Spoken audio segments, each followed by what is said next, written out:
Stop sending me. Okay, so clicking.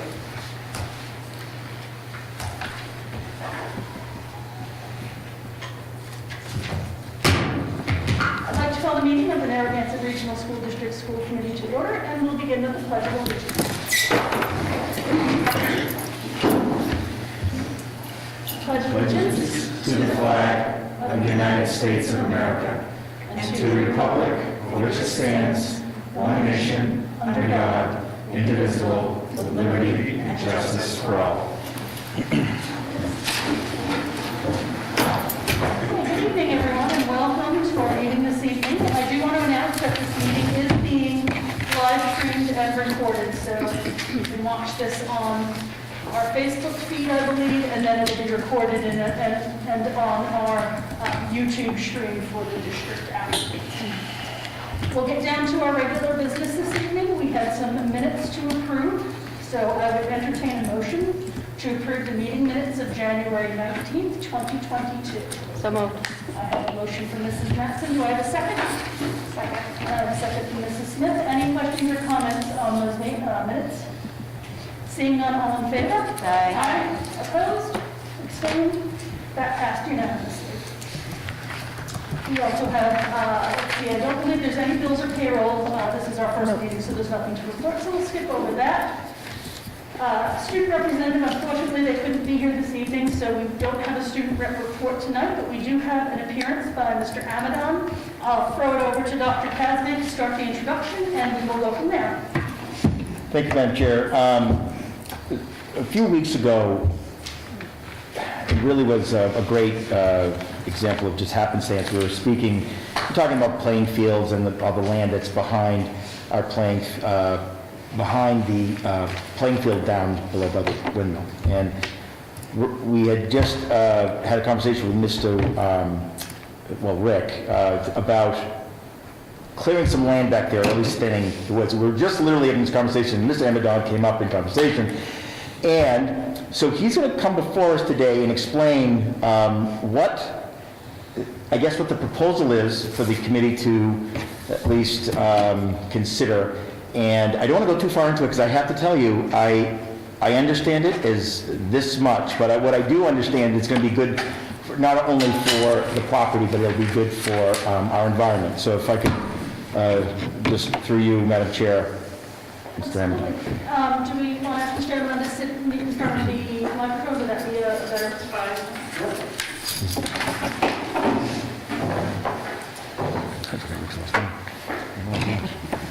So welcome and thank you for joining us, and we look forward to hearing what you are going to present. Well, originally, the intent was to come here as a town resident. I've lived in Templeton for my entire life, not as long as him. Respect your relatives. But pretty darn close within a week or so. But anyways, I do own land just on the other side of the railroad tracks from the field where the windmill is. And I often walk down through that area to go look at the land that I have. And I've been considering logging off the land that I have because it's actually reached maturity and or gone beyond maturity in some areas of it. It's a little lot that my great-grandfather worked for years. And in the process of walking through the high school's land to get there, I noticed that the land at the high school was at least in the same state as my land, if not progressed further. So I bumped into Rick, and I happened to mention it to Rick, and he says, we just got our plan to have a tree removed, and there's another one ready to fall down, and it was on the ball field. So we were chit-chatting about that, and I said, well, why doesn't the high school think about having the land logged off? And he said, I'll mention it to the folks at the school, see if they're interested. Since that conversation has kind of morphed into possibly something a little bit bigger. You don't have a lot of land, so there's not a huge cash crop out there, but right now the market value is much higher than it has been for an extremely long time. And that's relative to today's building market. So if you're going to do something like that, now is the time. The other thing that coincides with work that my staff are doing at Fish and Wildlife is educating people on the values of managing their forests. And we we've done several walks with legislators throughout the state to educate them. The common cry nowadays is all about carbon, and we all want to reduce our carbon footprint, and that's a noble cause, but it should not be done on the backs of proper forestry. So carbon is a very complex thing. Storing carbon needs, and sequestering carbon and reducing the emission of carbon needs to happen in a lot of different ways.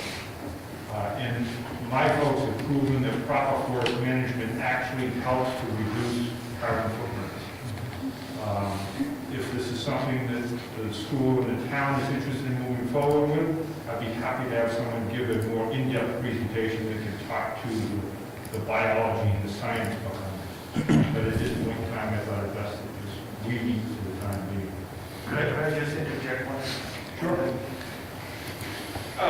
Ron had approached me about it was probably like 3 or 4 weeks ago, and is Dr. Cassidy saying we were having that discussion because of other trees on the property. I don't know if you recall, about 3 years ago, we had a heck of a windstorm. We took a huge pine down right near on the west side of the football field. We took out part of the fence, one of the goals. I mean, we cut it up, whatever. And we got it removed, but there's other large pines in the same condition down there. And when Ron approached me about his property and what they were doing, I said that if we could tie in the school property somehow with that and get ours cleaned up at the same time, it, as Ron said, it might be beneficial for everybody because we have a lot of trees out there that are in very poor shape. And as Ron said, if this is something we want to move forward with, and we can get someone in to explain it a little bit better, and maybe get into, I don't want to get into cost because I don't even know if there's what that would be.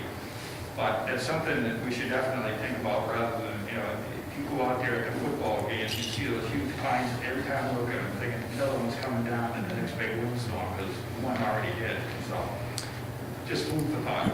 Madam Chair, if I may, and again, the scope of it, we haven't really discussed, in terms of exactly where, but there are some areas, as Rick has pointed out, we have trees on a regular basis, either lose a limb or actually snap in half and create some damage. There's some areas that we'd also like to clean up where we think eventually, at some point, might allow us to have additional practice fields, etc., depending on where they're located and if it fits the scope. But, that's where we'd like to go. And of course, it really serves all purposes, right? We can get rid of some trees that are starting to really concern us.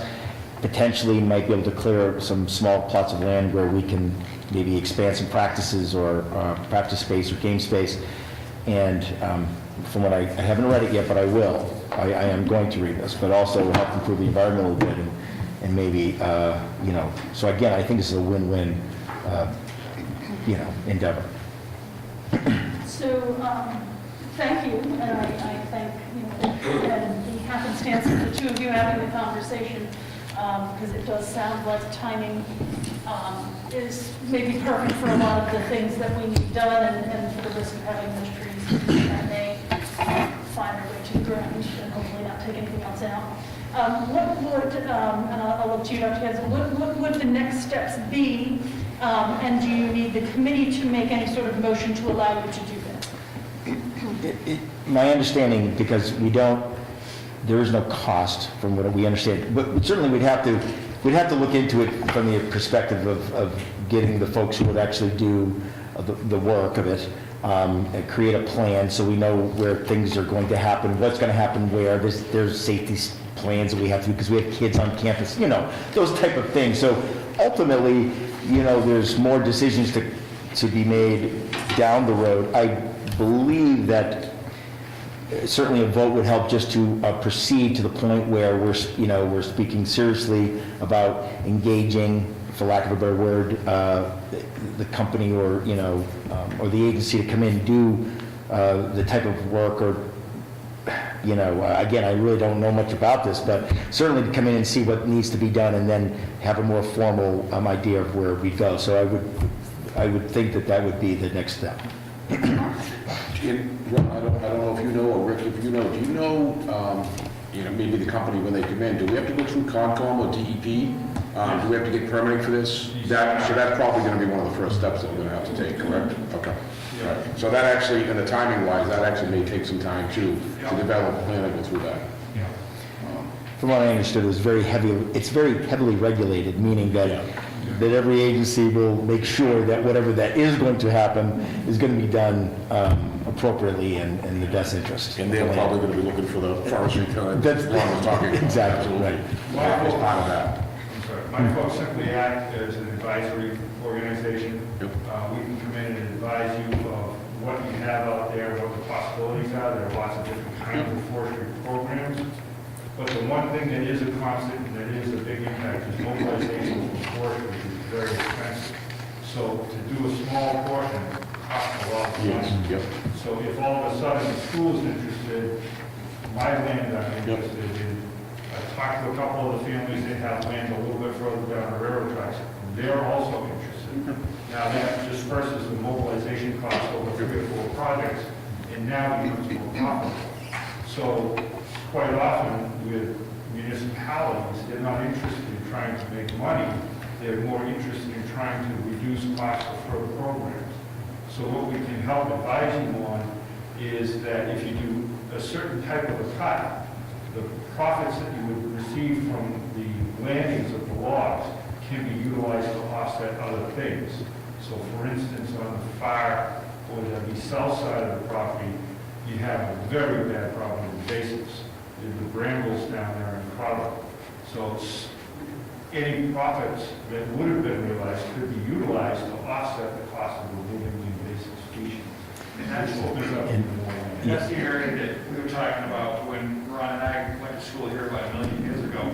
It was all wide open down there, and now it's totally overgrown. It- That's what I've been in the back of my. And mind, what is causing the flooding on the current baseball field, because when we looked, but that there's an old runoff that goes from the old sewer, it's no longer a sewer. It's not. Okay, let me be clear, but the runoff, and that's what floods the field. That's why we have that perpetual garden hose trying to lower the water table on the baseball field, because we know that it's grown in. Wherever it was supposed to leach out of, it can't, because it's been grown in. The other thing we'd be happy to do is to try to turn it into an educational program for kids. So it's not just that the school will be reducing the forest load or fire load that the forestry program would present. The kids can also learn why it's taken down, when it's taken down, how it's taken down, and what are the benefits of it. So there's a whole spin-off that we had from this that has almost nothing to do with forestry. It's a great thing for the kids. Yeah, actually, I was going to bring that up after the fact, because that is such a great time. I'm sorry, Bobby, you were trying to. I was just curious, Ron, like, I'm assuming like some sort of forestry plan, like, would we have to bring in a forester? Would we Yep. look at using somebody local? Yeah, the one that I happen to be talking to right now is a Conkey company, which is a very good forester, has a great reputation. He's the guy that I'm probably going to sign a contract with to do my own. But the school can hire anybody they want. Just, I know we have, Rich Valport also does it, who's local. I know that's who we use when we log. Well, now, Rich is a forester. This would make for a forester's not a land. logger, So, yeah. Correct, So right, Rich could certainly be the forester okay, that yeah. oversees the entire program, and they would help decide how the cut is done. Right. Is it a cut for money? Is it a cut for land clearing? Is it a cut for upland bird habitat? There's many different things to look at. Yeah, so like we did the cut at our house, it was for wildlife. It was to improve, Okay. wildlife. There's a lot to learn here. It's quite, it's fascinating. All of that. But Okay. I mentioned, Mr. Valport only because he is obviously local and invested in our community as the forester and very knowledgeable, so. Yeah, we did it 10 years ago down at the Ottawa Sports Club, and we did a 100-acre cut for upland bird habitat. And what we did is a lot of the branches and stuff that normally you pay to have it taken away, instead what we did is you crisscross a couple of logs and then you stack all the brush up on top of that. It creates an incredible habitat for New England cottontails Okay. and a whole suite of other species, what we call species of concern. So they're almost endangered. fascinating. It is fascinating, I don't. Definitely the whole meeting. Absolutely. It is fascinating, it truly is. The old saying, if you build it, they will come, without question, it works, just like that. Okay, so with that being said, it sounds like it would be a good idea if we made a motion, and I will throw it out to someone to craft the motion because my brain's fried today. I'll probably screw it up, but I would think that we need to direct Dr. Hazmat to coordinate this. So is someone willing to make a motion? I make a motion that Dr. Cassavant proceed to investigate a plan for forestry work for the school property. Second. Second. Any questions, comments, concerns? Hearing none, all in favor? Aye. Opposed? Abstained? So there you have it, add it to your to-do list. Well, this is going to be a good, this will be a good item on the to-do list. Great, I'm really looking forward, I love the connection to the students, and I'm just thinking like our environmental science teacher should be like salivating and listening to the wonderful content that the students will be able to And materials be from. exposed to, so that's great. So thank you so much for coming, and I thank, as I said, the happenstance of the two of you meeting at the right time to bring this forward. It sounds like we will all benefit from it. So, and Dr. Hazmat, we'll look for an update maybe in about a month. That might give you a I would- sooner. Sure, Sure. Okay. sounds great. And then we can go from there. Absolutely. Great, thank you. Thank you. All right. Public input. I don't think we have anybody here, so I don't see anybody from the public. But I do see that we have Mrs. Parker from the NPA, so I will let them down and I'll give them And if anybody's interested, I do have more of those books in my truck, I can bring them in. Oh, As well. thank you. Thank you. Not much to share. It was the 100th day of school today, so it's a milestone of the school year. Things seem to be moving right along, and a lot of officers are doing middle of the year testing, start testing in reading and math areas across the board. Scores that I'm looking at the elementary school, I'm seeing a lot of improvement, which is a positive thing. Really, that's about it. Great. Well, thank you. Anyone have any questions or comments for Mrs. Parker? No? Okay, well, thank you for the update. So it's good to hear things are moving along. And without further ado, we're going to get into the meat of our discussion tonight, which is the budget. We've got really three things to talk about. The first two are probably rather quick. An FY22 budget update. I just know that we've had a spending freeze, assuming that's still on, if you want to give us an update on that. And then we can talk a little bit about Esther and FY23, because they kind of go together anyway. So with that, I'm just going to turn it right over to the two of you, Dr. Cassavant and Marie, and let you take us through. Thank you, Madam Chair. There's one data point that was just shared as we were walking up down the hallway, to kind of give you an idea of just how difficult it's been and why the budget has been so tight. And so I want to make sure Anne Marie can speak to it better, but So as I was updating my budget for the end of January, beginning of February this afternoon, I was looking, like I'm always looking to see, did I miss anything? Is everything encumbered that I need to? And I was looking at subs because those are kind of random. There's nothing that you can encumber. You just know that they're out there, but it's not one particular person or whatever. So I was looking at it. So from the January 26th payroll to today's payroll, our 2-week time frame, we've spent $12,505, and that is less than we have in other ones. When I'm looking at the history, I could see it went down. So in my head, I'm looking at my bottom line of my budget, thinking I have $254,000, 10 payrolls left at $12,000 apiece. Subs are going to eat up more than half of what I have left to get me to June 30th. So just a little piece of info of why things are so tight. so when you're staff intensive, which education is, we talk about that a lot,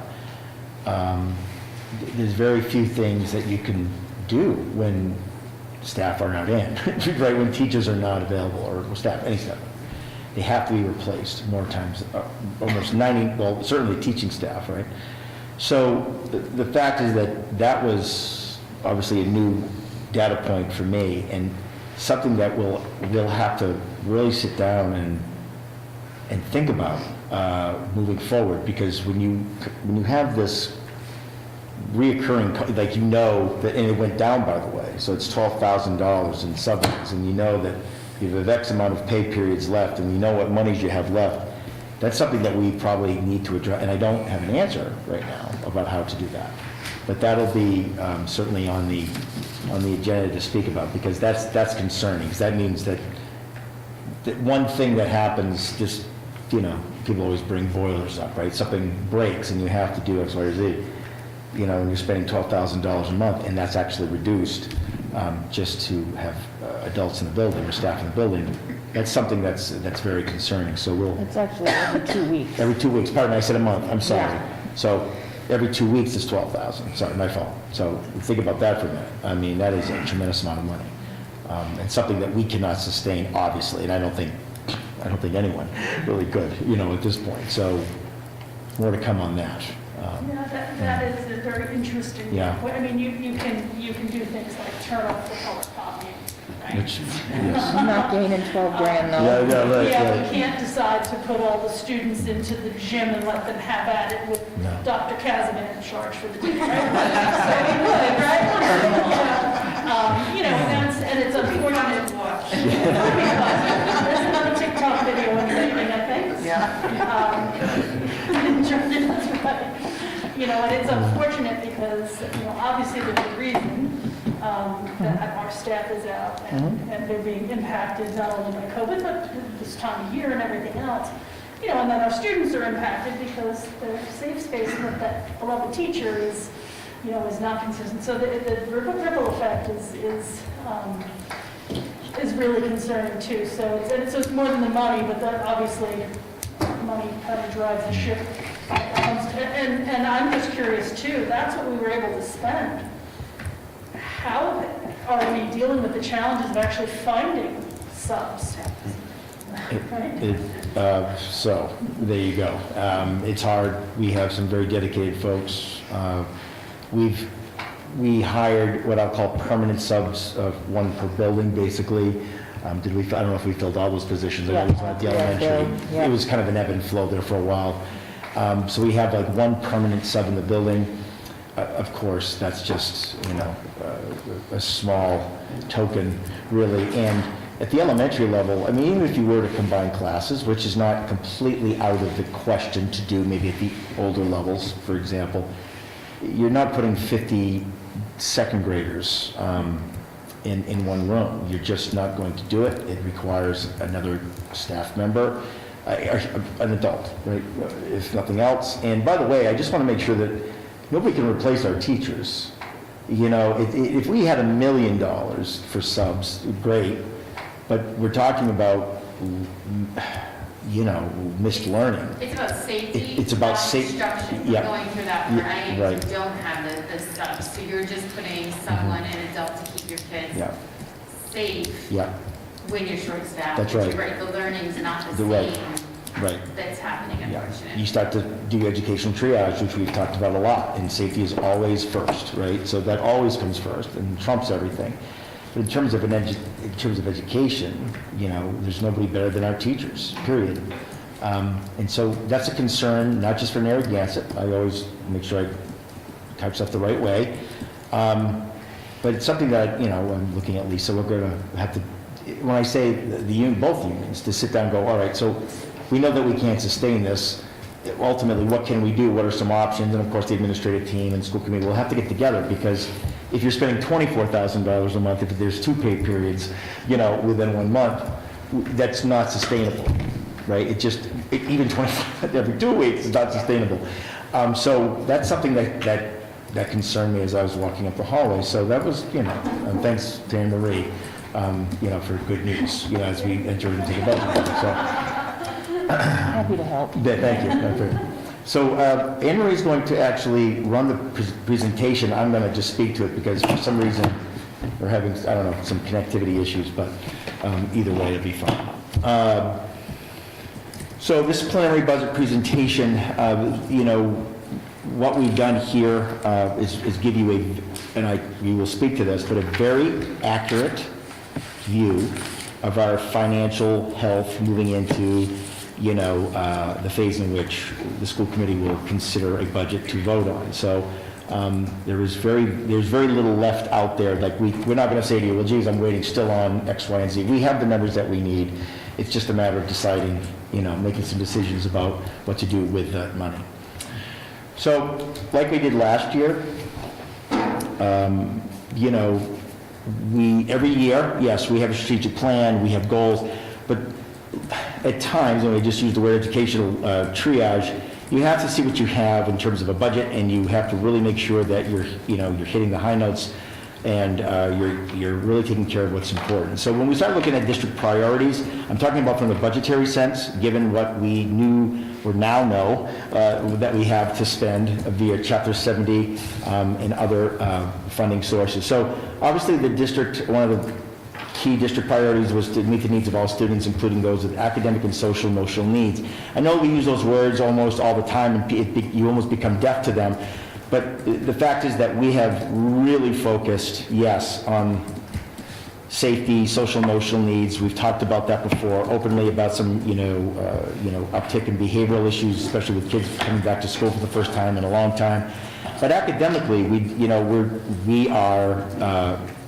committed to keeping the move forward. We just can't be in a position of rest, and we have not, and we'll talk about that. Maintain current class size at the elementary school. I can go back almost 2 years, my gosh, at this point, more than that, and say that has been a priority area. Why? Well, the elementary, up to a certain point, class size does matter. It does.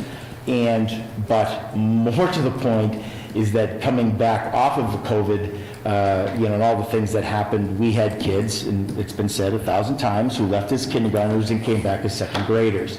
That is just a tremendous gap of just, missed opportunity for social learning, and really how to just follow the rules, how to be part of a class, how to be part of a team, how to follow directions, how to be, a student, and of course to learn. So not all students, obviously. There were some kids who were here as much as they possibly could be, but for a good amount. And improve our ability to make students college and career ready. That has been a goal for us for a while. It kind of took a hiatus during COVID, but that was a major push over the last, say, 3, 4, 5 months, and those are our priorities moving forward. So how does this budget meet those needs? Well, the use of ESSER as they were intended, to help maintain class size and to address learning gaps. We have done that. We've had to use ESSER monies to fill gaps, not just learning gaps, but budgetary in order to balance. But for the most part, we have used the ESSER funds with fidelity. We have done what we were supposed to do as recommended. We've put services where they are needed. It also supports early college program, which this committee has heard. I know that Mr. Young has been before this committee to talk about, and you had a representative from Fitchburg State, the Mount, explaining the grant process, and that's well along the way. But I also want to remind, and just to get back on track, supporting our STEM program, which is Project Lead the Way, which is something that we embarked on, well, two years ago at this point, but and have done a pretty good job with that. So next slide. So the proposal, it will take. First, it's important to know that it took, and it will take, all available funding resources just to adequately fund FY23 operational budget. And that includes ESSER 2, ESSER 3, everything was basically all in. ESSER funds will be used to maintain the elementary class sizes. We'll be able to do that. We'll talk about that a little bit, a lot of it. A portion of health insurance will be moved from school choice to the general fund. This has been something we have talked about. I've been very worried about. We've talked about it a lot. Health insurance should never be in a revolving account, especially when it is determined by a school choice, which can be very fickle. This is not new, but there was no plan. There was really no way to move that much money into the general fund without doing something drastic. So we were actually able to do that. And the student supports will be maintained to address the social and emotional well-being of students. So I just want to make sure we say that again, is that we are constantly looking to do that in a lot of different areas. That just doesn't mean therapy or counseling. It's about offering programs and services as well. So, let's see next. Yep. Oh boy, you ready? This is a big deal, folks. I'm going to tell you. I learned how to put a link in. Yeah, so I'm going to wait a little drum roll in a second. But so I'm going to tell you that before the governor's budget release, which was released on January 26th, without any type of hesitation or exaggeration, we were planning to come before you to tell you that every single dollar that we could possibly muster between ESSER 2, 3, Chapter 70, and really ARPA, which we're hopeful or planning to use or to petition the towns, was going to have to go in just to fund the basic budget, meaning that every single ESSER position that was planned on, budgeted for to offset learning loss, were going to have to be cut, period. There was no other way around that. Then, on January 26th, we received the budget. It was released, and we were informed that Chapter 70 for Narragansett was increased by $686,000, almost $687,000. Anne-Marie and I have been in this business long enough, and we have had to deficit budget for so long, and this is not an exaggeration. Neither one of us got excited nor happy. We didn't believe it. I contacted my state contact, Anne-Marie contacted her state contact and said, you made a mistake. We didn't believe it, because we had never, ever seen money, Chapter 70 increase, okay? We were told that no, and it wasn't a mistake. And so I'm about to click on this link, and that's right, you're going to have to click on the link. Oh, boy. Well, good luck, Anne-Marie. All right. I'm actually going to have to do it so I can save. So, something that folks in the budget world, maybe I can share this. Maybe I can share this, if you have a problem. So, here's really as we try to find it, we're going to go all the way down to the summary. The summary all the way down. Yep. Okay. Yep, that's perfect. Two things that the summary, the Chapter 70 summary shows us. Normally, if I was to present this to you, I would show you that the state was kind enough to give us basically $30 per person, and it usually equals like $38,000 over last year. Literally, that was our Chapter 70 increase almost every single year. Well, that's not the case this year, and the reason is really twofold. The primary reason is that the state changed the way it, I will say funds, but in the formula, low-income students. So they reverted back to the FY17 model of how they calculate that, and we jumped from basically level 6 to level 8. We 123 additional kids were identified as being low income. That's not something to celebrate, by the way.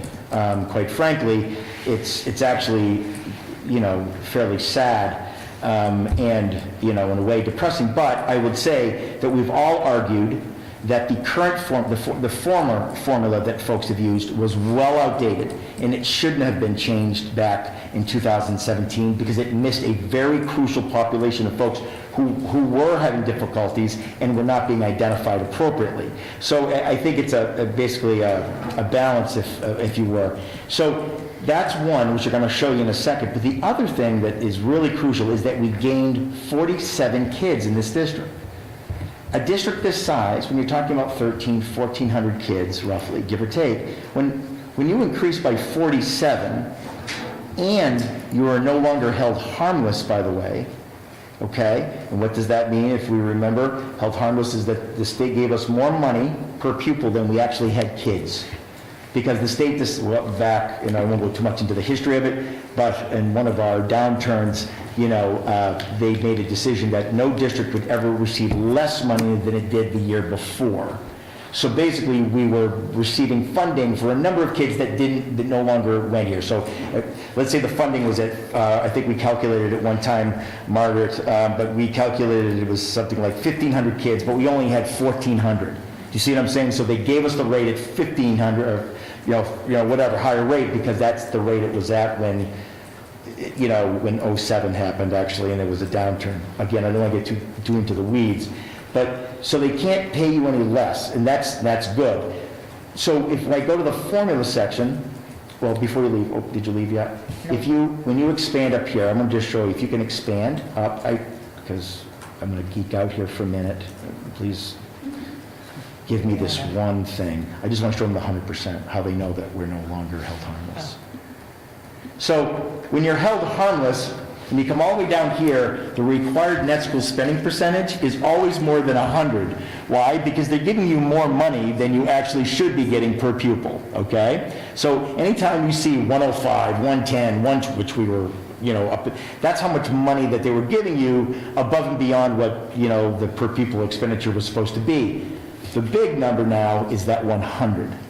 When you see 100, which we do, that means that we are no longer held harmless. And any type of change to the Chapter 70 formula or rate, we're going to receive. We've never received them before, because they're not going to give you more money on top of the more money they're already giving you for for kids that you don't have. So anytime they made some change, we'd be like, well, we're not getting that because we're held harmless. Because we're already receiving, quote unquote, as far as they were concerned, more money than we were supposed to. So that if you go all the way over just to the which would be the foundation enrollment page, where it shows the actual foundation. Okay, so again, I know this is incredibly hard to see. Well, I'll send this all out, but up in the two corners, you will see in a minute, but I highlighted the number of children that now are identified as low income, which increased by 123 from the year before. One, that's important, because when you go to the bottom of that page, I will show you that we jumped we were on level 6 basically, group 6, and we jumped to group 8. That jump from group 6, low income, to group 8 increased the formula. Hence, that's why we received $687,000 over last year. Okay? To recap, because I think it's important, just so we have a basic understanding of it, is that 2 things happened. 1, 47 more kids than last year. That's big. And it's multiplied by that formula, okay? And held harmless, they didn't multiply it because we were already receiving more money. And because they changed the low-income formula, we jumped 2 groups, which now gives us even a higher rate, basically, I'll call it return, but of money, okay? So how did we get here? That's exactly how they changed the formula. Yes. I just want to bring, for those who Yep. forget about this stuff, Mhm. because there's 2 other pieces that I think Yep. that people who are be like, okay, so what about inflation? Okay? Inflation is always factored into the formula, and even though inflation was running 5.9 to 6.1%, the governor capped it at 4.5%. So inflation was included in the formula as usual, but not at the actual rate. But 4.5 was, but the Student Opportunity Act is the other piece. There were some increases baked in, but the low income, Absolutely. the change in how they did that was the huge thing, and the number of students. And I think the other piece to stress with the number of students is we saw a decrease, because these are actual resident students who are enrolled in this district, correct? Yes. So those don't include homeschooled students. No, they do not. So we saw a group of students who were homeschooled because of everything that happened. So these are in addition to that. So really, that speaks to a lot of the growth in the towns and the new people moving in and having children and more people. So it's kind of an interesting effect of how all that work has been it together. Yeah, and again, and we're certainly not going to get too far into it, but this is, it might even look better next year because the numbers that they use here for the formula are 2 FYs, 2 in the rears. Because that's the last time they had an actual final number of kids, right? So in other words, if we're going into FY '23, which we are, these are FY '21 numbers for kids, just the number of kids. I don't want to get too over the top, but they use it. But that's good because we think that we've been growing even more. So we'll see. We don't know. Like, we just won't know until we know, type of deal. To that point, can you just go over to the regional to show them the increases by town? What I'm going to say to you before we can find the slide is that we went up 46 kids. I think one of the biggest surprises to me, Dan Marie, is that Phillipson was plus 11 from last year.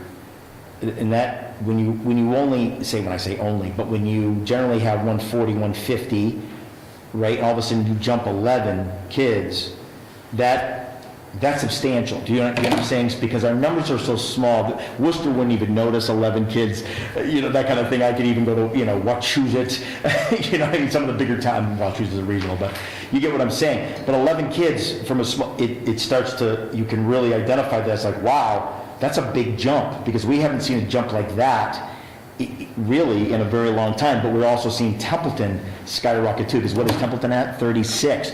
We haven't seen 36 kids come in from for a while. So we're starting to see these numbers climb. Well, we won't know until we see a couple of years of it to see if all these houses are actually driving the student numbers up. But that is a very important part of this formula, obviously, because it's driven by kids, right? It's a per pupil expenditure formula.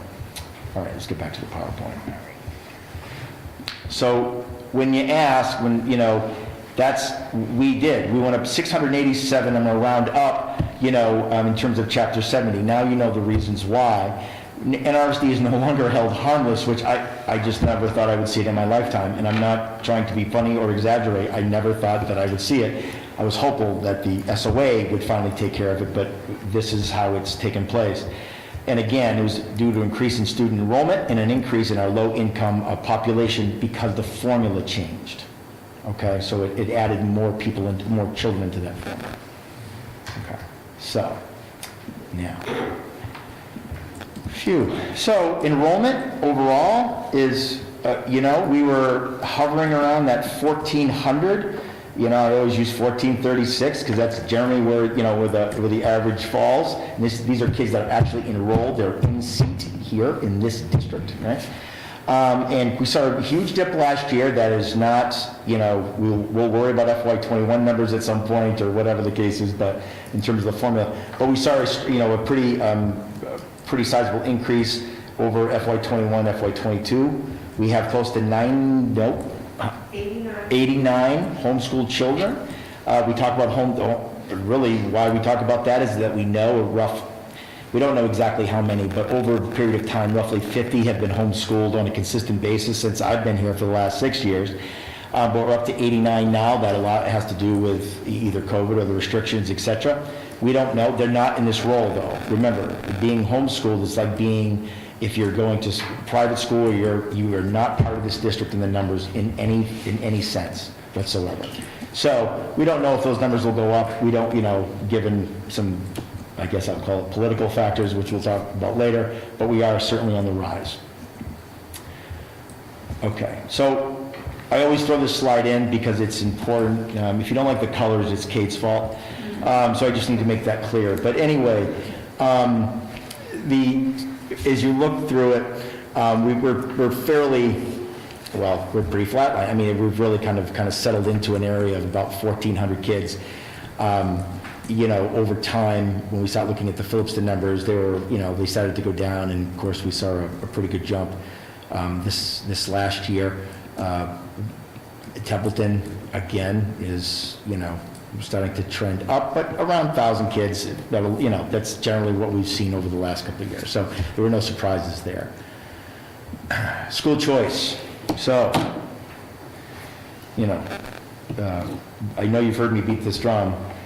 It's the differential that counts. That's the, obviously the difference between the kids who are out and the kids who are school choicing out and school choicing in, because that is positive money. When you have so many important things in coming out of school choice, such as insurance and maybe teachers, you have to watch this, because if this goes down too far, you won't have the money to then, pay for those services. So that's why it's been such an endeavor to get at least health insurance out. So over the period of the last couple of years, we've seen a decrease in receiving, and that is because, and we know this, it's not because of need or want. We turned away, I don't know, 50, I don't even know how many, we don't even look at times how many applicants at the elementary level. Generally, that's where people want to school choice into first. We did not accept again at the elementary level, only at the middle and high school. So we knew that we were going to see a decline, and we have. But what we watch are school choice out, and those numbers, that's good, right? School choice out it's a good indicator how people feel about your district or just in general. But the differential was 69 kids. So when you start looking at, when you're at 100 kid differential, and all of a sudden it dropped to 85, and then all of a sudden you're at 60, you start getting a little bit, concerned, because if you go to the next slide, ultimately, when people say, well, Chris, you took in 1.15 million in school choice, what are you complaining about? That's in a revolving account, and we can utilize it that way. But the school choice out, which is 686,000, I think, right? 668, pardon me, that comes out of your general fund.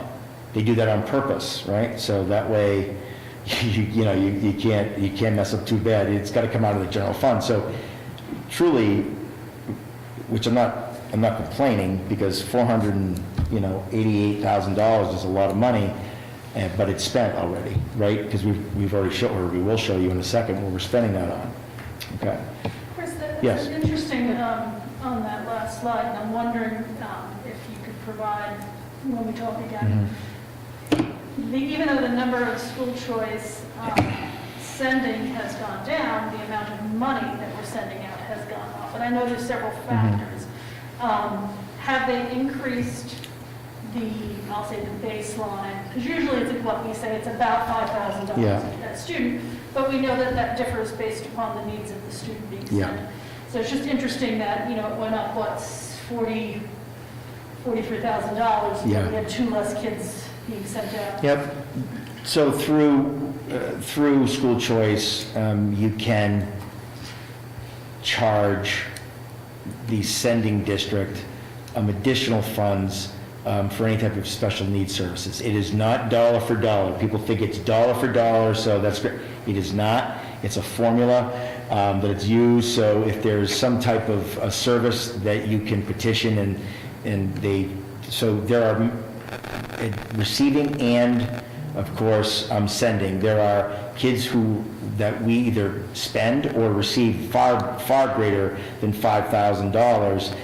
It might be as high as $14,000 plus or minus, depending on services for special education. That very well could be but the rate itself hasn't changed, though. It's still $5,000 in general, give or take. And so that way, if you are losing a school choice kid, in our case, we lose $5,000, but we keep, 13, I think was our... 8. Yeah, so we keep 8, right? So, because remember, $13,000, I'm rounding, is per pupil expenditure. And so we spend, we have to pay out 5, and we get to keep 8 because of our per pupil foundation enrollment number. So, I can double check on that, but it probably is because of special education services, quite frankly. Thank you. So moving through it, so the school, remember we did a forecast because we were negative 30 a couple of years ago. Remember, we always replaced the number of kids we lost, generally through graduation, or they went to Monty Tech. Because remember, we have kids who are school choiced here, they apply to Monty Tech and they get in.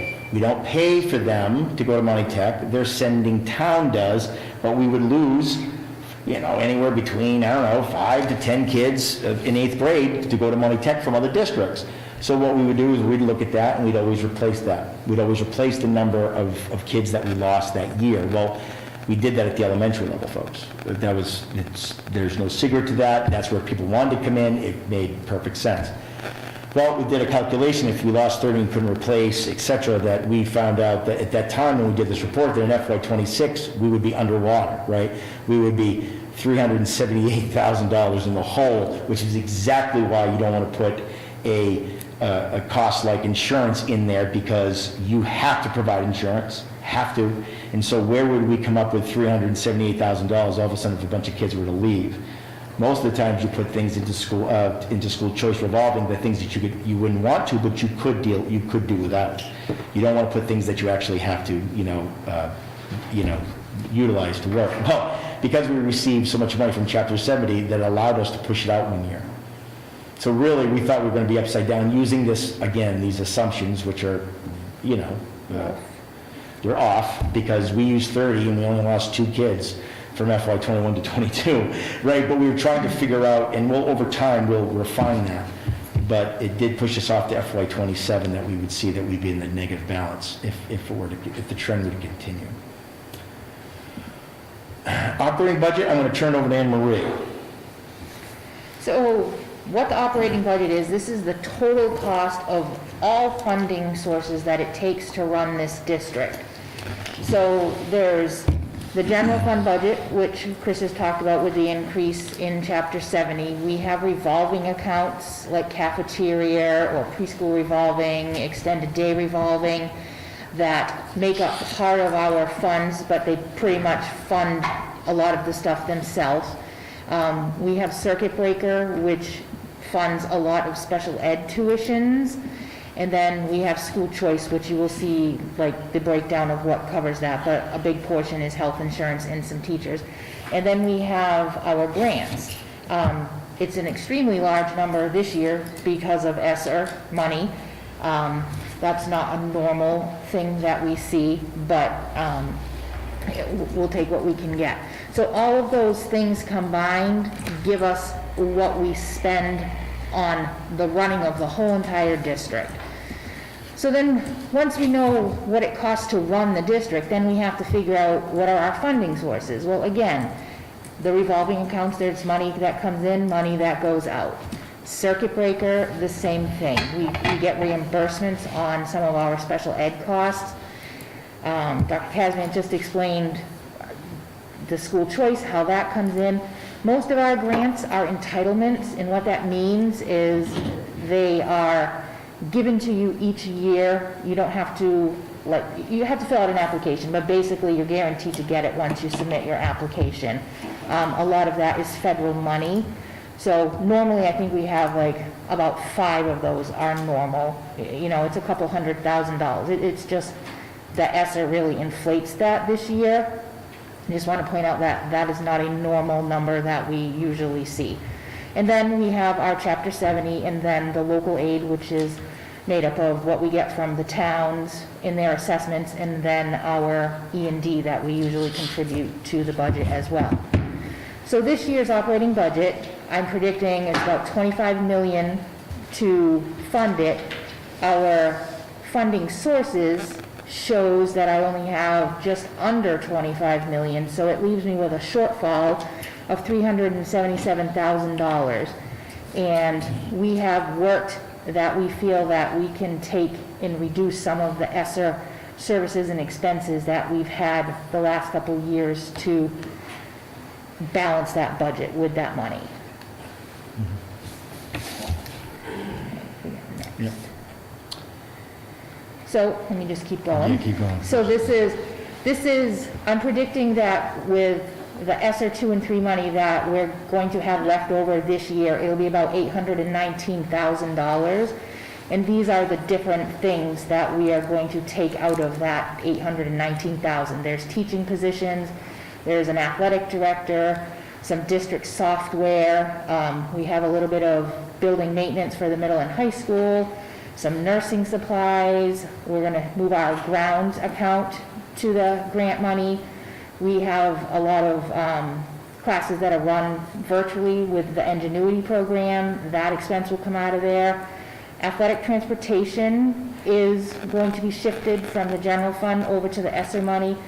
Some of these other smaller things like the athletic just some smaller pieces of things that, like, there's no hard numbers in those, so they're a safer bet to move over there.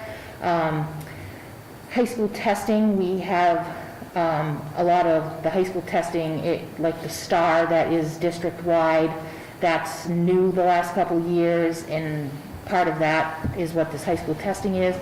And then basically our professional development account for administration is moving over there.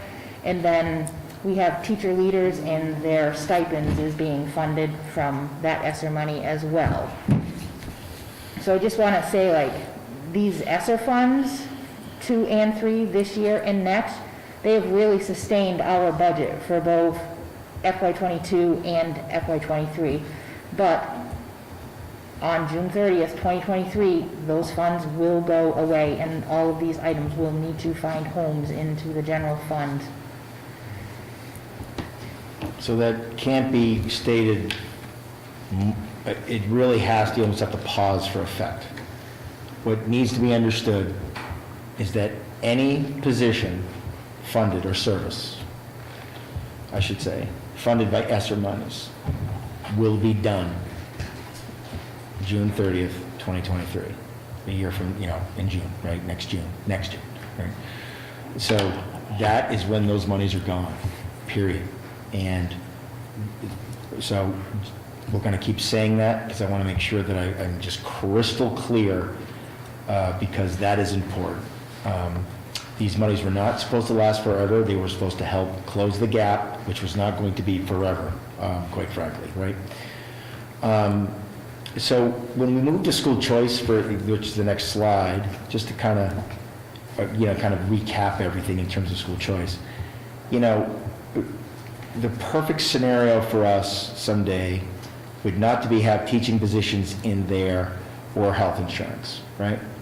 But in the order that I would work from is you have to get health insurance out because that is a moving target. We know what teachers we could put into school choice. We know what that liability is, right, or that number, because we know what they're going to be paid is what I'm saying, right? We could pick or choose. Insurance, which we'll find out here in a minute, goes up at incredible rates, and it as we all know, and that is a very volatile expense, I'll put it that way, right, to put in there. So, again, as I leave school choice revolving, unless Anne Marie, you have something quick, yeah. I just want to let you know we are making progress, because if you remember a couple of years ago, we had an assistant principal being funded out of here. We had 10 or 11 teaching positions out of here. We had well over $500,000 worth of health insurance being funded out of here. So we are making progress. We are moving things in the right direction. It just is going to take time. Yeah. Especially when you're talking about this much money, it's going to take time, but we're getting there. So when we look at what the general fund, right, the anticipated revenue or increase is 4.44%. And this, what you're looking at, is the income sheet that you would normally see on one page, but we couldn't fit all of it right on one slide. So these next two slides really would be the one piece of paper that you would have in front of you. And it of course goes through what we received in state aid, what our E&D, what was the plus minus, incomes, but down here obviously is where a lot of folks like to kind of focus their attention. And you see what each town is being assessed. Phillipson very, very pointedly went up because of 11 kids. That's what 11 kids will do when you only have, say, normally 150, right, or whatever the case may be. So 11 kids, then the per pupil, right, how we break things down, that is the increase there. Templeton, about even, but their kids didn't go up more than so much more than last year. But you can see that the breakdowns in terms of the percent increases for each town at the bottom of the page. Do you see it, Jeff? Or do you? Oh, I thought you, I'm sorry, you had a question. I'm sorry. I'm sorry. I'm sorry. Yeah. Yeah. Oh, sorry. Oh, you're going next, right? You're going to go. Well, Yeah, go ahead. I'm just gonna Yeah. kind of go over this slide. Mhm. So the overall increase for Phillipson is 66,299, which represents a 4% increase. And the reason why that seems large is those 11 students. It's just the smaller number when you have it, it just gives you a bigger percentage. Templeton's overall increase is 178,596, which represents a 2.5% increase over last year's assessment. And you can see both towns' minimum local contributions went up this year, and that's probably part of that new funding formula that the state redid. Transportation for Templeton went down a little bit, and that's because of the apportionment of those 11 students that shifted the percentages this year. We were running at like, I think it was 14 and like 86, now it's like 15 and 85. So that 1% makes a little bit of a difference on these calculations. All right, what do we got next? So if you look at assessment by, Oh, no. oh, no, where am I? I can't see, I'm sorry, my You're one glasses. up. Oh, I'm one up, I'm sorry. Couple up. I went too far, right there. Yep. Go ahead. Well, go ahead. Yep. So this is what the expense side of the general fund looks like with the 4.4% increase. Our budget's broken down. The state gives us all these categories, administrative instruction, other school services, and so on. And that's the categories that our budget is built off of, and certain accounts have to be within those categories. If you look at some of these percentages, you're probably looking at administrative services with a 4.86% increase. That's not just salaries for admin, that's things like your school committee expenses, it's your attorneys, it's your advertising. It's a bunch of the things that the administrative team uses to operate the district. But again, a small increase of $36,000 makes a large percent increase, because you can see that that line had the smallest increase of all of the line items, but yet it has one of the larger increases. Same thing goes, like, if you look at the instructional line, which is everything that has to do with kids in a classroom, principals, teachers, anything you can think of that happens in that classroom comes out of this 2000 series. That, as you can see, is the largest category we have with the smallest increase, because it's just the largest number. The one I want to draw your attention to is the fixed cost. This is all of our insurances, our benefits. That has the large increase, but that large increase is because we have moved that health insurance money from school choice over to the general fund. There's still increases in all of those things, and they're still high, but that big 22% is because we moved health insurance in the right direction. Yeah, anything else you want to say? Yeah. Fixed costs. So this is just something we throw out there to just kind of let you know what some of our increases are on the things we can't control.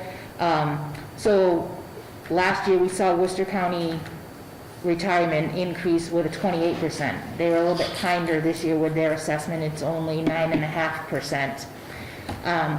Our insurance rates for employee health insurance just continue to keep going up. They just decided it's going to be an 8.5% increase to the rates that we have. One of the big things, we'll reiterate it again, is $200,000 of school choice health insurance is moving over to the general fund, which is huge. Our property insurance, it's increasing probably about 3.5% as well. It's just, you have no control over these, and unfortunately, that's one of the reasons, like, we try and wait to do this presentation until we can get a lot of these numbers that are real, not just guesses.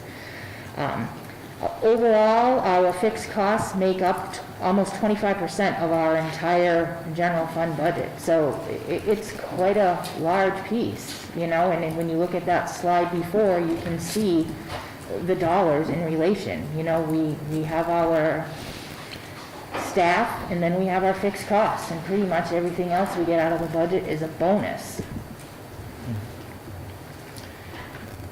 All right, you ready? Yep, so the assessment by town over the last couple of years, you know, one of the, you know, honestly, when you think about what we've done, been able to do,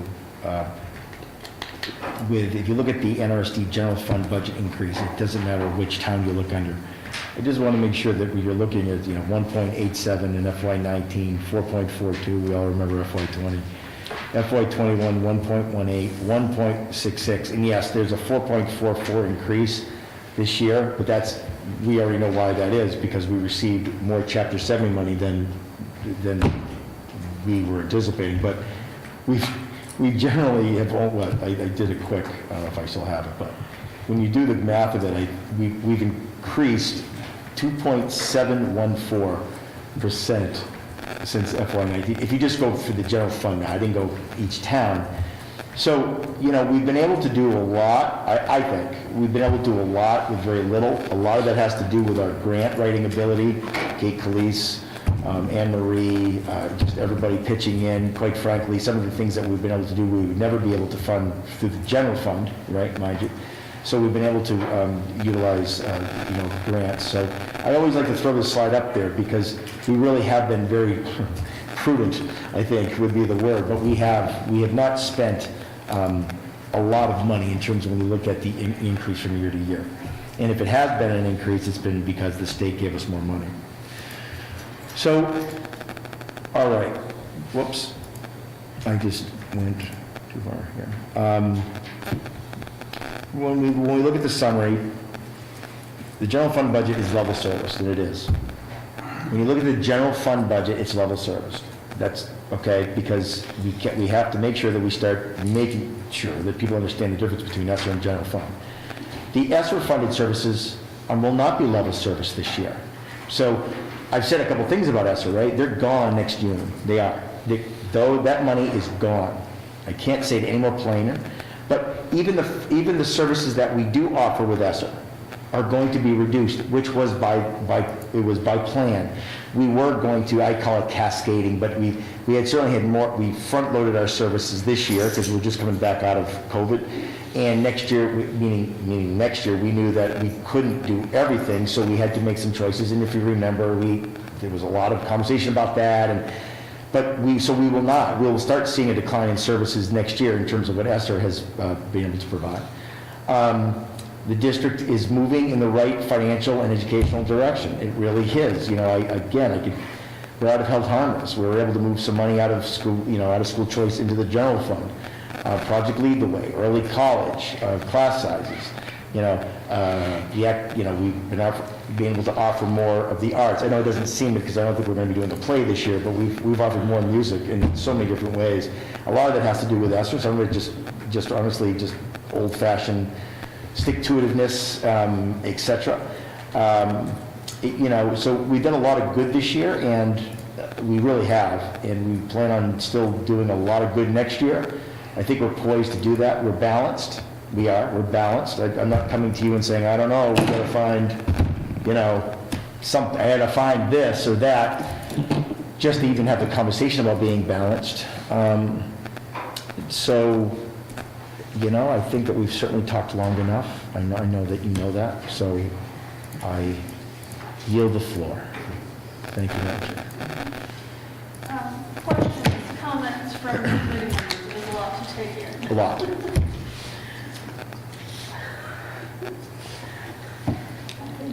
Doesn't look like we have any at the moment. I'm sure there will be plenty. I don't blame you, I'm sorry. No. There's only one way to do this, is like drinking by fire hose, and then let it just kind of, Yeah.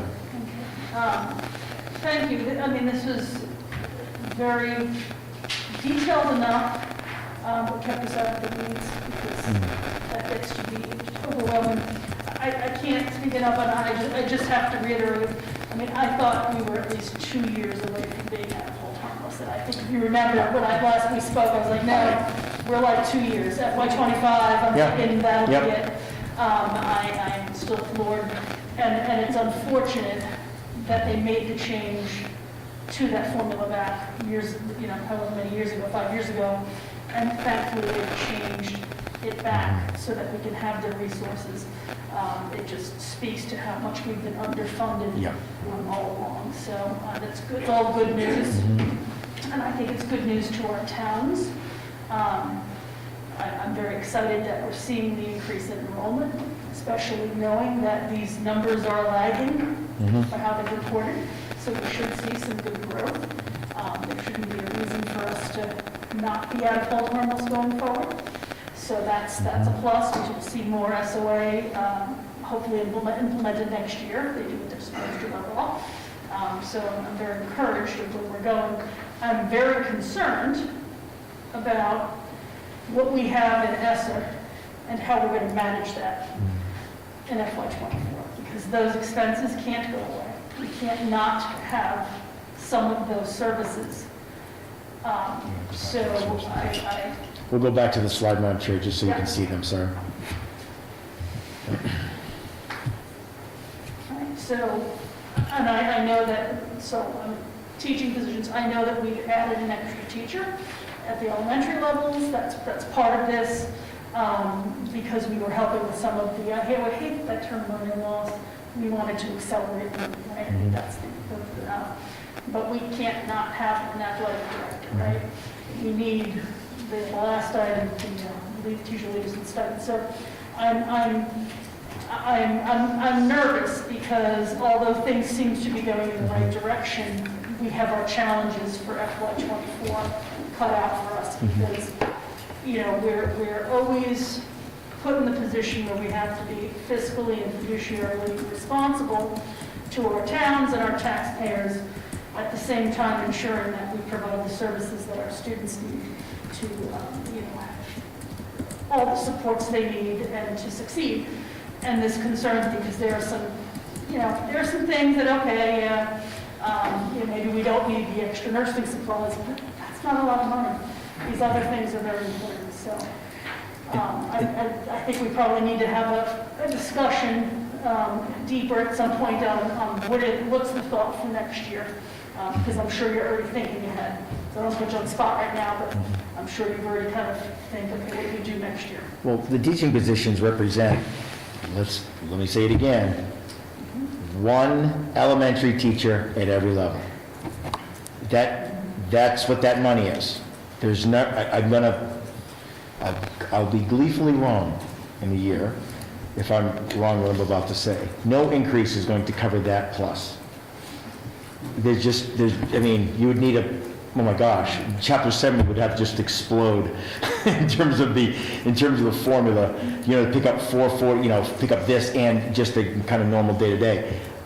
We've said it for 3 years. Again, this was going to be the conversation where I was going to look at the committee and say, we're having to cut those, right? There's just no way. We don't feel that that's going to happen because of the Chapter 70 increase.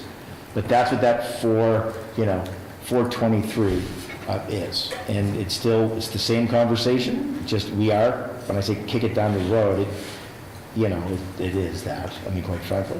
And that's only half of And that money. That's it. So even if we were to say, that was what we were going to do. Right. We still have the other half. of That's it. What do you do with Where are we gonna fit that in? everything else? Right, exactly. Which is very concerning. Yep. And it's wonderful that we've been able to have the increase in the funds from Chapter 70 to be able to continue to offer and maintain these services. But it does push us to an FY '24 challenge. Yeah. But we're hoping that the differential in school choice stays healthy, which, by the way, it's healthy. It's just going down. I don't want to make it sound biblical that, oh, gosh. But, there'll be a decision next year to maybe take more money. Again, I think it's there'll be some decisions to be made. Do you save for the rainy day or do you buy the hot tub? It really, I don't want to equate a teaching position to a hot tub, folks.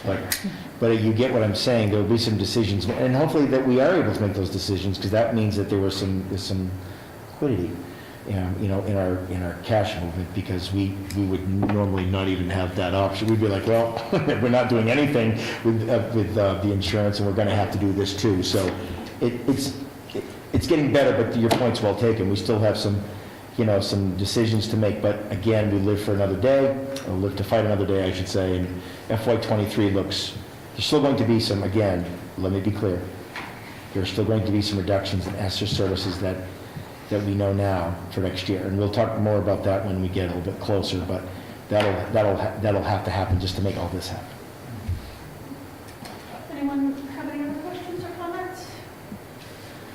Well, thank you for the presentation. I know I'm going to jump ahead. Our next meeting, which is on the 23rd, is a preliminary budget hearing. So I know for the committee, we're going to hear this a couple of times because we want to ensure that the public has enough time to digest and be able to ask questions. So our preliminary budget hearing is scheduled for the 23rd, which is a Wednesday at 6 o'clock, and it will be a virtual meeting for a couple of reasons. One is it is February vacation, so we try to keep the school closed so that they don't have to worry about cleaning up after us here.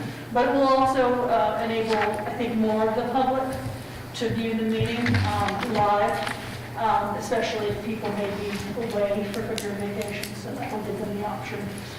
We meet for the final budget hearing and the certification vote, if it is the will of the committee at that meeting to do so, on March 2nd.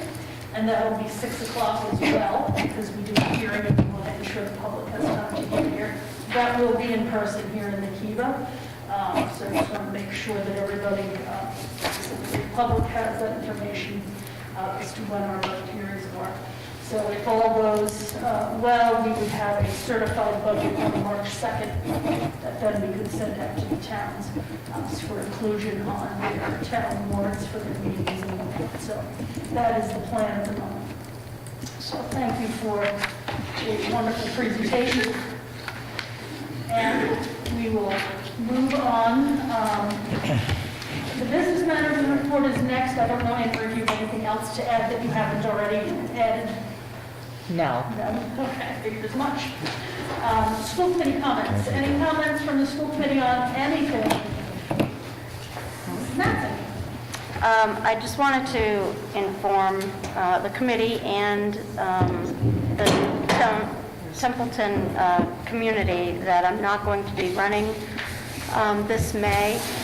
So I just wanted to give people in Templeton some time to think about possibly running for the school committee. Thank you. You're welcome. And you will be missed, so. Thank you. It's a shame you put in, it's what, 15 years, how many, 17 years? It's a lot of 12, years. 12, I think, yeah. That you've been on the committee and your input has been valuable and you will be missed. Thank you. And just to kind of tag on to what you've said, you know, we are looking for not just then someone to run for your seat, we also have an open position in Templeton for Oh, the that's right. committee that someone hopefully will run for. And we also have someone who is appointed that has to, hopefully, will be taking papers out to officially run. She's staring over here. And then there is, I think Mr. Marks, your seat, I think it's your turn in Phillipson. So we'll see if you decide when it gets a little closer. So I know the papers should be coming out usually in March. I think so. They are. So Yeah. you really need to get some people on the committee who are willing to, voice their opinions and let them be heard for the good of the kids. So thank you for letting us know now. Sure.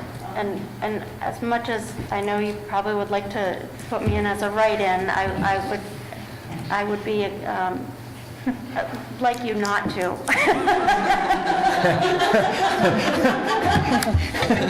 There will be no writing in Mrs. Madison.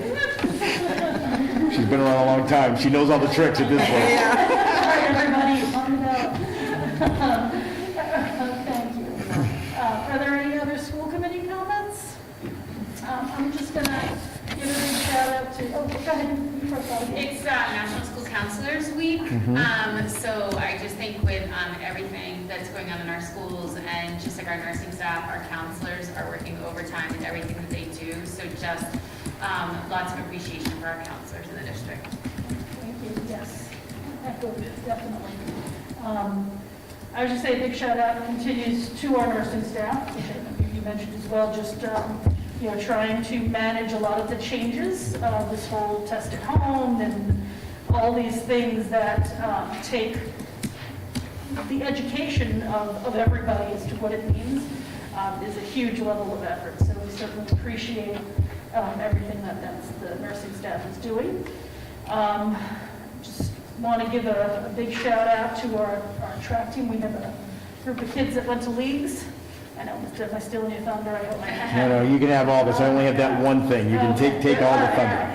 We had a bunch of kids that went to leagues. There's a group of them going to districts. We've had many already qualify for states. It's been very exciting to see this track team grow. So that's been exciting to watch.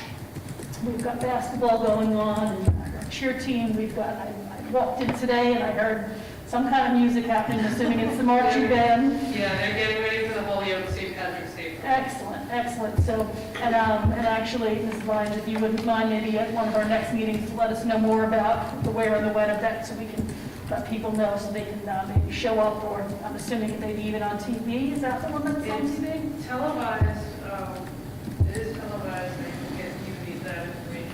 Okay, yeah, It's the Springfield station.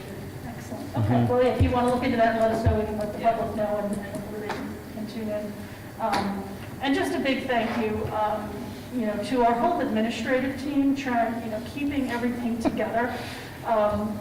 We tease a lot and we laugh a lot, but the effort and that all of you go through to support the teachers and the staff who are dealing with so much, we sometimes forget and overlook that. So I just wanted to give a shout out to you, Dr. Casvett, your entire team, and everything that you're doing on top of things like waiting for Chapter 70 to be announced and, redoing the budget for the 6th time and responding to all of these requests that we get. So I thank you all for that. And of course, once again, to the teachers and staff.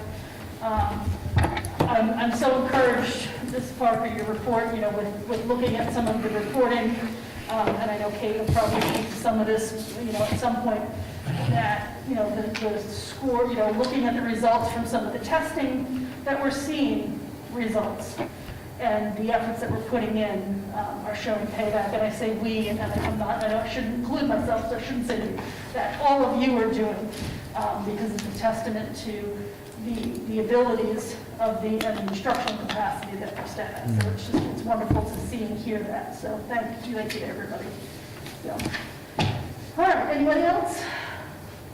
Okay, we will move on. I don't believe there's any surplus items tonight, so we will pass that over. Other items not reasonably anticipated by the chair 48 hours before the meeting. Everybody's kind of laughing because there was a big announcement today by the commissioner that the mask mandate will be removed from being a state mandate and being thrown back to the local jurisdictions, effective at the end of February when that was his original date that his mask mandate had ended. So I wanted to bring this up. I don't believe we're prepared to discuss that at this point, since it is kind of hot off the presses. Dr. Casavant may speak a little bit more when he does the superintendent report tonight. I would like to put the discussion on our next agenda. I know it's a virtual meeting, and it's our preliminary budget hearing, but this is super important for us to discuss and make decisions or changes, if whatever the will of the committee will be, so that, especially during vacation week, if we are going to make a change, it would be a good time to do that so people know what to expect. As well as by putting it off, we'll give our administration team a little bit of time to think about, okay, what does that mean if we make changes? So I'm going to defer any more to Dr. Cassidy doing his discussion with the superintendent report, which is next. Thank you, Madam Chair. First, I want to just say that I can say this now, I've been around a long time. I never wanted to get to this point, but I can say that now. And I've never had a team like this. I know that some people say that. I say a lot, but I won't say anything I don't mean. And I have never had a team like this, ever. And so, and by the way, I mean all the way right down to the newest teacher we have. This place is special, and we've talked about this a lot. We're lucky. These kids are lucky. We have a lot of great people here who do a tremendous amount of work. We actually get along fairly well. We do, and we're able to discuss a lot of very difficult things that a lot of places cannot and do not. And so that that makes a lot of the real negative stuff, easy to deal with, because you're in it with people that you really like and respect. So I appreciate the shout out to them. They are wonderful people, all of them. I really only want to talk about the superintendents. The only thing I want to talk about is we received and I'm laughing, but you can't tell because I have a mask on, but we received like this 7 o'clock message from the Mass, our association said, oh, hey, there's a commissioner would like to speak to you tomorrow at 9:30 in the morning. Okay. So we knew it was, it wasn't hard to figure out, but he came on, there were no questions, and basically said, I've got 5 minutes before the press conference, here's what I'm going to tell you. And so you all saw the press conference. Margaret just went through basically what it is, that on the 28th, if I have the date right, which is the Monday after February vacation, the state will no longer have a mask mandate. They turned it back over to, of course, the school districts. So I appreciate the fact that we'll take some time during that budget hearing to do that, because quite frankly, this district needs to know how to operate come Monday. Meaning that following Monday after the break, that is crucial on a lot of levels, and so I do appreciate the time to do that, because it's important. So a couple things, and Mariah, Zwicker, who our nurse leader, just gave me so the same time I was in my meeting, she had another meeting about really the nuts and bolts of just everything COVID and testing, et cetera. So what I'm about to read here is really literally a bulleted, very brief bulleted uptake from what her briefing was about. So, 1, masks will be strongly recommended but not required for anyone while in school. All right, this includes people returning on day 6 after testing positive, unvaccinated individuals, symptomatic individuals, people who have declined testing. So the fact of the matter is that pretty much, short of a real expansion of the current policy, I would think, there won't be the need for masks in many of our what we consider current situations, right, that we currently deal with every day.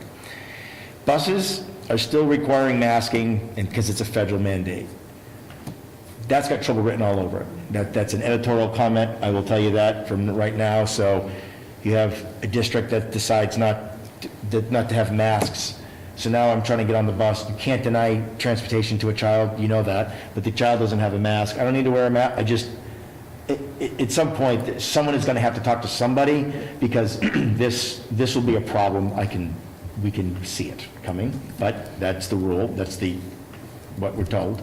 Masking is required in health offices, which are, of course, our nurses' offices. So we'll figure that out. That's in school. We can figure that out, but the number of masks that we will go through is actually scary. Just to think about it. I come in, I need an aspirin, put a mask on.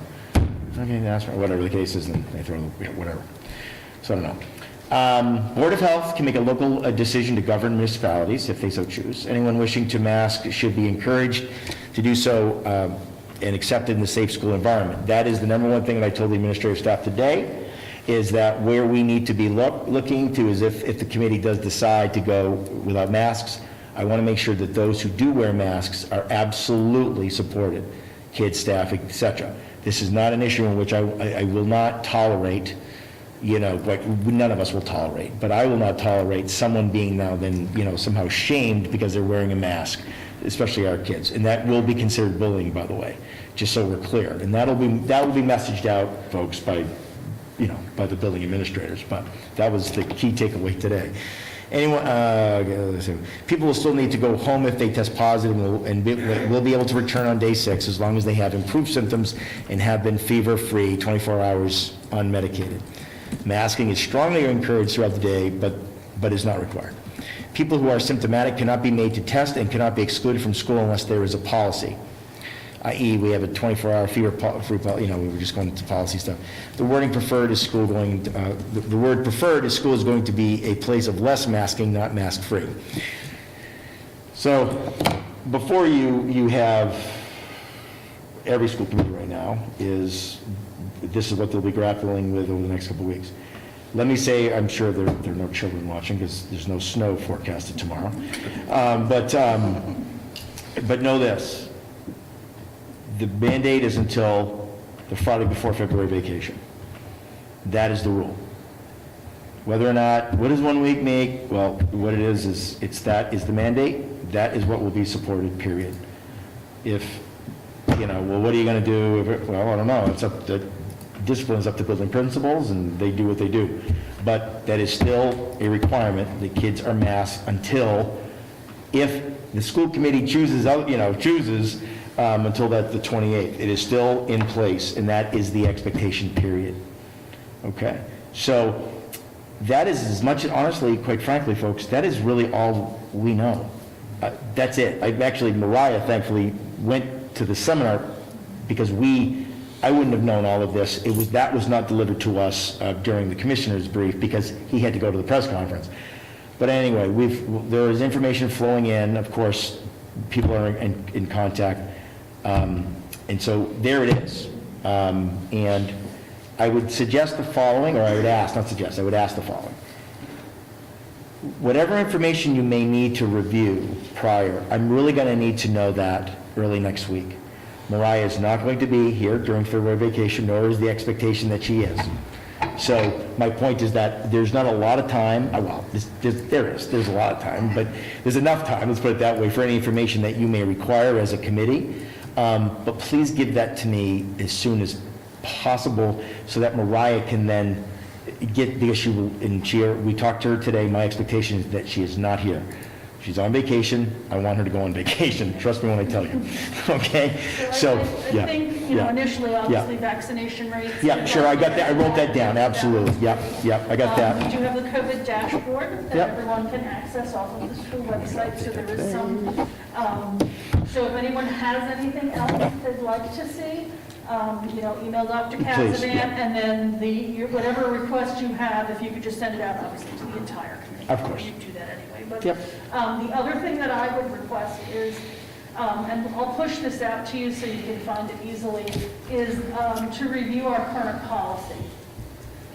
What I would also, one thing I think would be helpful is based upon the meeting that Mariah attended, is if she would also, and I'll email this to you too. Okay, thank you. Yes, is maybe to get some feedback from Mariah on what things we really need to pay attention to in that policy.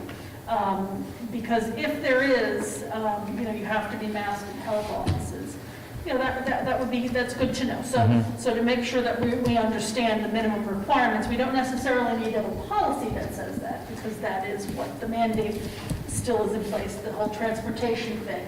That's a federal mandate. We don't need a policy because that is what it is. But it would be helpful maybe if she just gave us some feedback. I know I would be interested, and as I said, I will email you that request. So if anyone has anything that they'd like to see in addition, please email them, and then we'll be ready to discuss it on the 23rd at our meeting and figure out what the will of the committee is as far as modifying that policy, or what action we'll take on it. Thank you for sharing Mariah's notes. That was very helpful. You're welcome. And that's all I have for the